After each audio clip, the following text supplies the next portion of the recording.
결혼을 해야 한다 45%, 결혼을 하지 않고 살아도 좋다 47%. 지금 우리나라 미혼 남녀의 결혼 의향입니다. 결혼을 해야 한다고 대답한 사람들 가운데 대부분은 결혼의 목적을 자기가 조금이라도 더 행복해지기 위해서라고 대답을 했습니다. 상대방의 행복을 위해서 결혼해야 한다는 사람은 거의 없는 것 같아요. 참 드뭅니다. 모두가 다 자기가 행복해지려고 또 자기의 행복한 인생을 살아내기 위해서 결혼을 한다고 얘기를 합니다. 그런데 성경은 우리 그리스도인들만큼은 이 결혼의 목적이 달라야 된다라고 얘기를 하고 있죠. 하나님의 영광을 위해서 무엇을 하든지 하나님의 영광을 위해서 하되, 특별히 결혼은 두 사람이 하나님의 영광을 위해서 하는 것이죠. 함께 신앙생활하면서 서로의 영혼을 생생하게 살려내는 것이고, 그래서 그 가정이 하나님의 기쁨이요 하나님의 영광을 만들어가는 것, 그것이 결혼 생활의 행복이라고 얘기를 합니다. 지금 우리들 가운데는 인생을 살면서 이 중년의 시기를 넘어가고 계신 분들이 계시고, 그리고 인생을 마무리 짓는 이 시니어의 시기에 다다른 부부들이 있으실 겁니다. 그런 부부들은 잘 아시겠지만 인생의 마지막에 남는 것은 돈도 재산도 명예도 학력도 성공도 아니고 부부가 함께 신앙생활하는 기쁨이에요. 함께 교회 오고 함께 예배드리고 함께 하나님과 동행하면서 하나님께 영광을 돌리는 그 삶, 그 인생, 참 행복한 인생입니다. 다 느끼실 거예요. 느헤미야가 이스라엘의 회복을 위해서 마지막 그 단행한 개혁은 결혼이에요. 조금 더 정확하게 말하자면 이방 여인들과 결혼하는 것을 금지하자는 거였어요.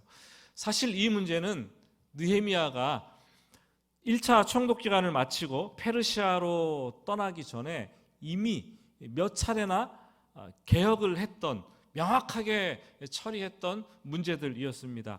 9장에서 성벽 재건을 마친 이후에 말씀을 듣고 모든 사람들이 이방 사람들과 절교하자라고 선언을 했습니다. 사업으로 얽혔든지 결혼 관계든지 좀 절교하자. 10장에서 성벽을 봉헌하는 그 예배를 드리면서 다시 한번 결단을 하는데, 이방 사람들과 절교하고 우리의 딸들을 이 땅 백성에게 주지 말고 우리의 아들들을 그들의 위하여 그들을 딸들을 데려오지 않겠다라고 결단하고 도장을 꽝 찍고 임봉하는 작업까지 마쳤습니다. 여러분, 왜 이런 일들을 했을까요? 이스라엘의 역사를 되돌아보면은 이스라엘 사람들이 이방 여인들과 결혼하게 되면 반드시 따라 들어오는 게 있었어요. 그게 뭡니까? 이방 우상들이었어요. 우상을 가지고 그 가정에 들어가게 되면 그 가정들이 쉽게 우상 숭배에 빠지게 되었고, 가치관이 다르기 때문에 신앙이 병들게 되고 급기야는 도덕적으로 타락하고, 가정들이 모여져서 나라가 이루는 것이 아닙니까? 나라가 부패하고 국군까지 급속히 쇠락의 길을 걷게 되었어요. 이제 느헤미야가 2-3년간의 페르시아 여행을 마치고 다시 제2차 총독으로 부임을 받고 예루살렘으로 돌아옵니다. 그런데 보니까 또다시 이 문제 때문에 골머리를 앓게 되었어요. 그때는 일반인들 뿐만 아니라 제사장들까지 이방 여인들과 결혼할 정도로 심각한 문제가 대두되었습니다. 우리 23절 말씀을 한번 읽어볼까요? 23절입니다. 그때에 내가 또 본즉 유다 사람이 아스돗과 암몬과 모압 여인을 맞아 아내로 삼았는데, 이 한글 성경은 그 이방 여인을 맞아 아내로 삼았다라고 되었지만 이 히브리어 성경을 보면은 이 동사 하나가 딱 쓰였어요. 야삽라는 동사가 하나 쓰였는데 그 동사는 함께 거주하다, 살다, 동거하다라는 뜻으로 사용됩니다. 그러니까 정식으로 사람들 다 보기에 떳떳하게 결혼해서 살았다기보다 그냥 데려와서 함께 집에 동거하는 경우가 많았다라고 해석을 하는 편이 훨씬 더 맞습니다. 근데 그것도 각양각색이에요. 아스돗 사람, 모압 사람, 암몬 사람, 그 여인들 여러 나라에서 데려왔습니다. 이 암몬과 그 모압은 율법에 따르면 여호와의 총에 영원히 들어오지 못하리라라고 규정이 되어 있었고, 아스돗 사람들은 뭐 좀 생소하게 들리겠지만 과거에 그 블레셋 민족의 후예들입니다. 아스돗이 한 지방이었어요. 골리앗을 배출해냈던 민족 아닙니까? 늘상 이스라엘을 괴롭히지 않았습니까? 저는 말씀을 보면서 궁금했어요. 정말 궁금했어요. 아니, 하나님의 말씀에 이방 여인들과 결혼하지 말라고 했는데 왜 자꾸 이스라엘 남자들은 가나안 땅 이방 여인들을 끊임없이 줄기차게 데려와서 자기 아내로 삼는 일을 했을까 궁금했어요. 여러분, 왜 했을 것 같아요?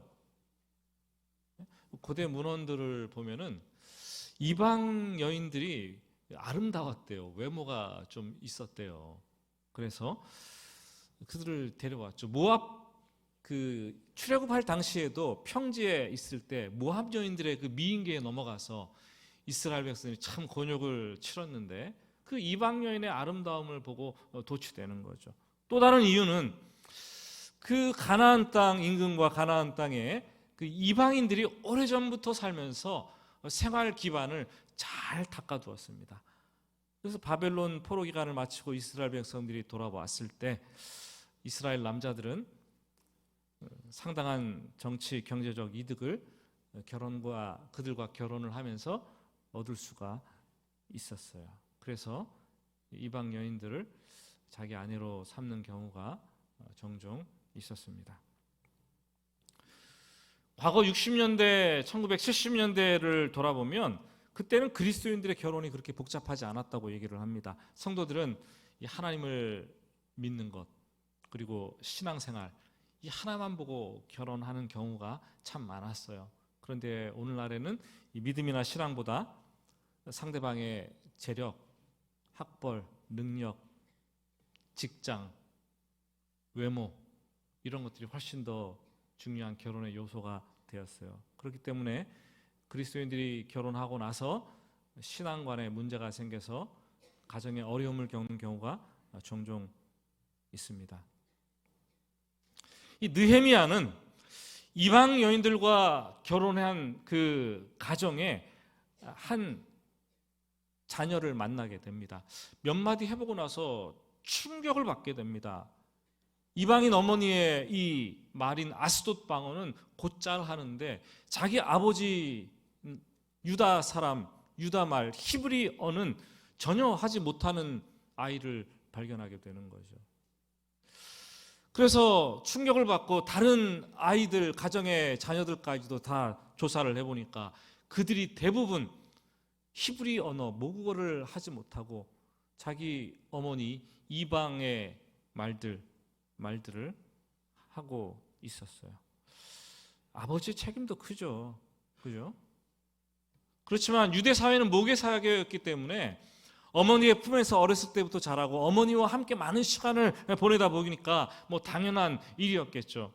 느헤미야는 위기의 순간이 도래했다는 것을 직감하고 마음속에 격분을 하게 됩니다. 왜냐하면 이 히브리어 이 성경이 히브리어로 기록되어 있기 때문에 그 언어가 하나님의 말씀을 듣는 통도였기 때문에 그 언어를 알지 못하면 하나님의 말씀을 읽을 수가 없었어요. 예배를 드릴 수가 없었어요. 기도를 할 수가 없었습니다. 당연히 이방인 엄마가 믿고 따르는 우상을 섬길 수밖에 없었어요. 민족은 이 언어와 핏줄이라는 공통성에 의해서 특징되어지고, 특별히 일제 탄압 시기에 이 말모이 사업을, 말모이라 그러면 말을 모으는 이 사전 편찬을 하는 그 작업이죠. 그 말모이 작업을 했던 주시경 선생 같은 분은 나라가 말과 글을 잃어버리면 멸망한다고 얘기를 했어요. 그 나라의 언어와 말이 굉장히 중요하다라는 거죠. 느헤미야는 생각합니다. 우리가 지금 이렇게 가다가는 정말 하나님을 믿는 신앙이 망가질 것이고 이스라엘의 정체성이 무너지고 나라가 멸망할 것이다 라는 위기감을 느끼게 되었어요. 이스라엘 백성들이 이방인들과 통혼했다는 것은 이 보통 문제가 아니에요. 나라가 영적 최고 타락의 절정에 다다랐다라는 것을 보여주고 있습니다. 느헤미야는 분노해서 행동으로 옮기게 되는데 25절 말씀입니다. 25절을 우리 같이 읽어보겠습니다. 내가 그들을 책망하고 저주하며 그들 중 몇 사람을 때리고 그들의 머리털을 뽑고 이르되 너희는 너희 딸들을 그들의 아들들에게 주지 말고 너희 아들들이나 너희를 위하여 그들의 딸을 데려오지 아니하겠다고 하나님을 가르쳐 맹세하라 하고, 책망하고 그리고 저주하고 때리고 머리털까지 뽑았어요. 여러분 그 순간의 상황을 한번 머릿속에서 한번 상상해 보시기 바랍니다. 느헤미야가 얼마나 격분해서 이런 행동을 했을까? 여러분 너무 교양 없어 보이지 않으세요?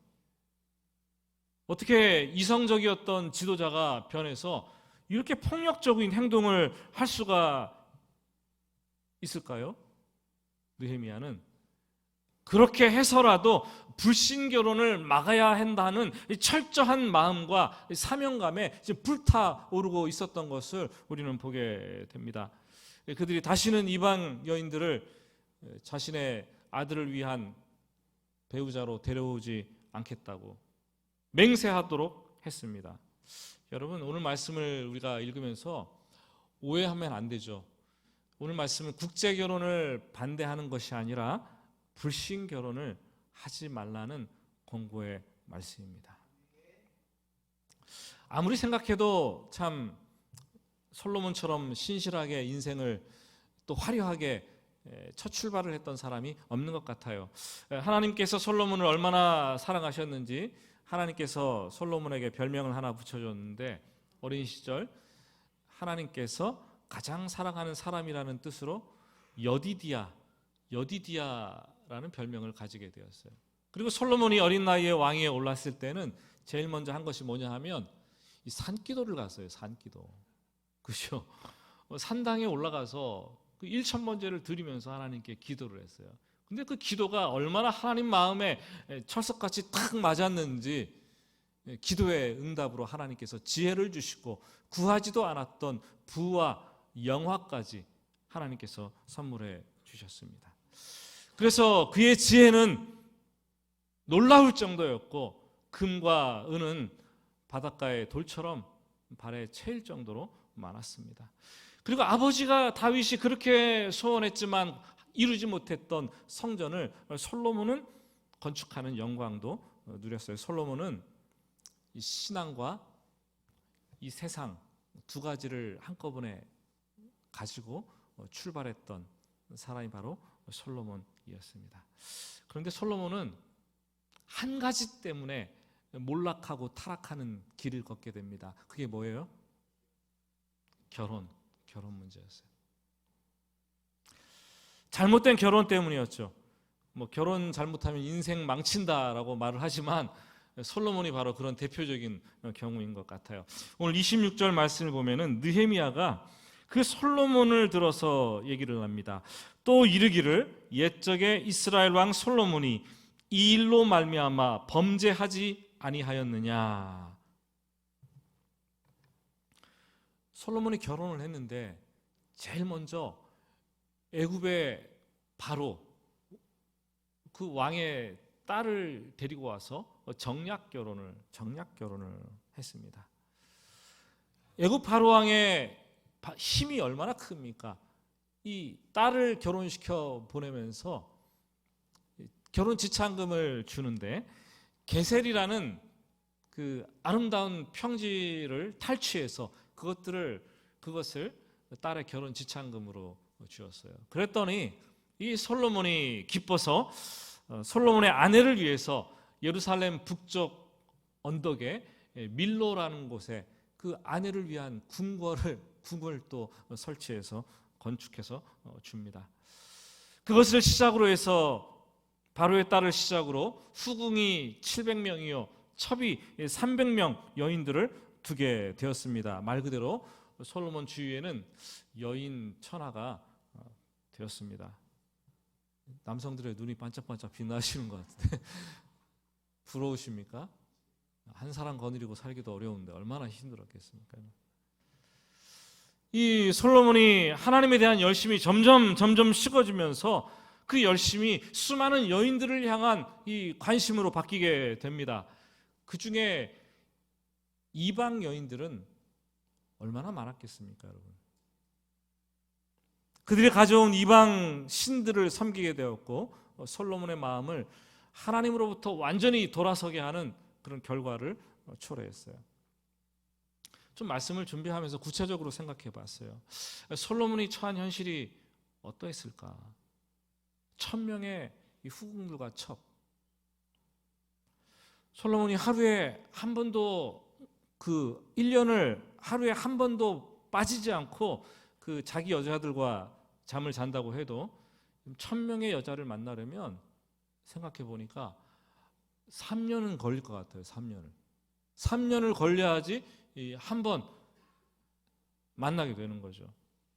그 후궁이 되고 첩이 된 여인들은 솔로몬을 만나기 위해서 얼마나 기다려야 됩니까, 여러분? 기다리고 또 기다리고 기다리고 또 기다리는데 자기 차례가 안 돌아오니까 이 남의 나라에 와서 인생이 주는 이 공허함과 이 허무함, 외로움에 한이 맺히지 않겠습니까?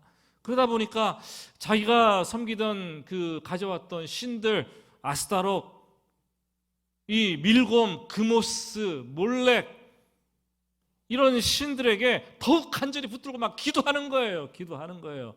예? 좀 인생이 펴게 해달라고. 그리고 솔로몬의 마음을 얻기 위해서 이 술수와 잔꾀를 부리게 되고 예루살렘과 이스라엘을 저주하는 마음까지 들지 않았겠습니까, 여러분?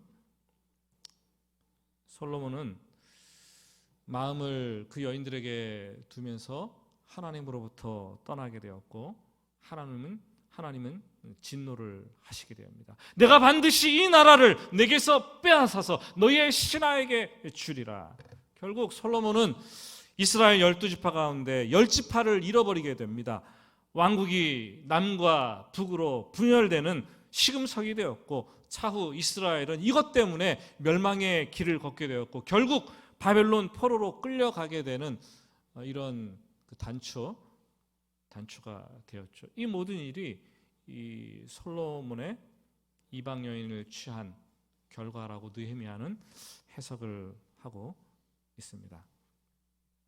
사랑하는 여러분, 불신 결혼은 당장은 괜찮은 것 같지만 장차 가정에서 영이 분열되는 거예요.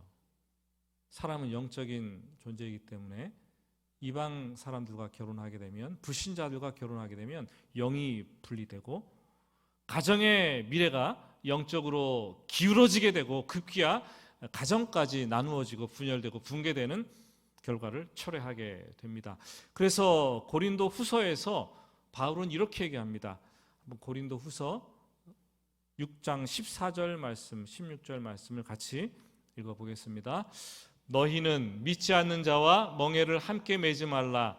의와 불법이 어찌 함께하며 빛과 어둠이 어찌 사귀며 그리스도와 벨리알이 어찌 조화되며 믿는 자와 믿지 않는 자가 어찌 상관하며